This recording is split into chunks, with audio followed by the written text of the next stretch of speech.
नमस्कार dear student, स्वागत है आप सबका हमारे यूट्यूब चैनल श्याम क्लासेज में। तो मित्रों, बात करने वाले हैं बीएसटीसी 2024 को लेकर। तो जैसा कि आप सबको पता है कि आपका जो सेकंड अलॉटमेंट है वो जारी हो चुका है और सेकंड अलॉटमेंट की जो प्रक्रिया है, यानी जो सेकंड अलॉटमेंट जारी होने के बाद आगामी जो प्रक्रिया है वो आपकी अब चल रही है। फिलहाल में जो बीएसटीसी में क्या चल रहा है, सेकंड जो आपके अलॉटमेंट जारी हुआ था उसकी आगामी प्रक्रिया चल रही है। तो हम बात करने वाले कि जो आपकी तीसरी लिस्ट है वो कितनी सीटों पर जारी होगी और तीसरी लिस्ट की जो कट ऑफ है ना वो आपकी क्या रहने वाली है, इस बारे में हम बात करने वाले हैं। ठीक है ना।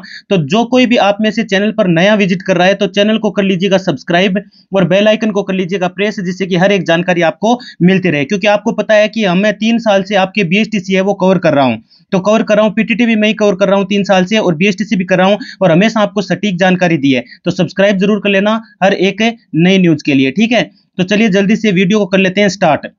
तो सबसे पहले मैं आपको ये बता देता हूं कि आपके इसमें जो आपके जो सेकंड लिस्ट की यदि हम बात करें तो सेकंड लिस्ट के अंदर आपके जो 26 अगस्त से लेकर 2 सितंबर तक है, आपको क्या करना है, रिपोर्टिंग करवा के 13,555 रुपए जमा करवाने हैं।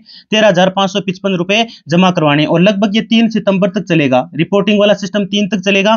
फिर 4 के बाद आपका अपवर्ड मूवमेंट है वो आपके शुरू हो जाएगा। कब से शुरू होगा? 4 से शुरू होगा और 4 से लेकर 6 तक चलेगा। आपको पता है जैसा कि 4 से लेकर 6 सितंबर तक चलने वाला है और आपका 8 तक आपका क्या आ जाएगा, रिजल्ट आ जाएगा, अपवर्ड का रिजल्ट आ जाएगा। ठीक है, उसके बाद में आपको पता चल जाएगा कि क्या मतलब आपकी कॉलेज चेंज हुई है या नहीं हुई है। अब बात कर लेते हैं, हमें मुख्य जो है मतलब मुद्दे की जो बात है वो कर लेते हैं, यानी कि तीसरी लिस्ट की बात कर लेते हैं।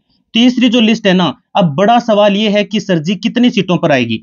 तो मान के चलिए सेकंड लिस्ट में आपके नए मानने पर आपके लगभग कुल मिला के ये जारी कितने पे हुआ है, पहले तो ये देख लो। ये आपके 3000 सीटों पर सेकंड अलॉटमेंट जारी किया गया था, जिसमें होना कितने पर था, लगभग 3500 सीटें थी, लगभग 3500 पर होना था, लेकिन 3000 पर ये जारी हुआ। तो 500 सीटें 400 सीटें तो यहीं बच गई सीधी, 400 से 500 सीटें यहीं बच गई। और ऐसा मान के चलिए कि सेकंड में भी आपके 50 से 100 सीटें आपको देखने को मिलेगी।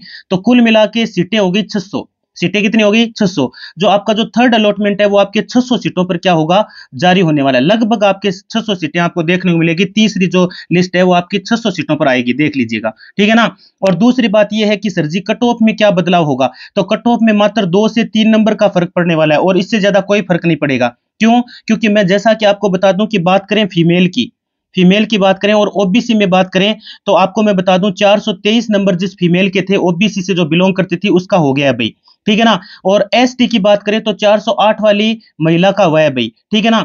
और एससी की बात करें तो एससी में 396 नंबर जिस महिला के थे, महिला की बात कर रहा हूं मैं, उसका हो गया है और 394 पर भी कॉलेज मिला है। अब गलती भाई, अब कोई कह रहा है कि सर मेरे 420 थे नहीं मिला और 409 वाले को कैसे मिल गया, ये भी सवाल उठ रहे हैं, मतलब कमेंट बॉक्स में आ रहे हैं मेरे पास।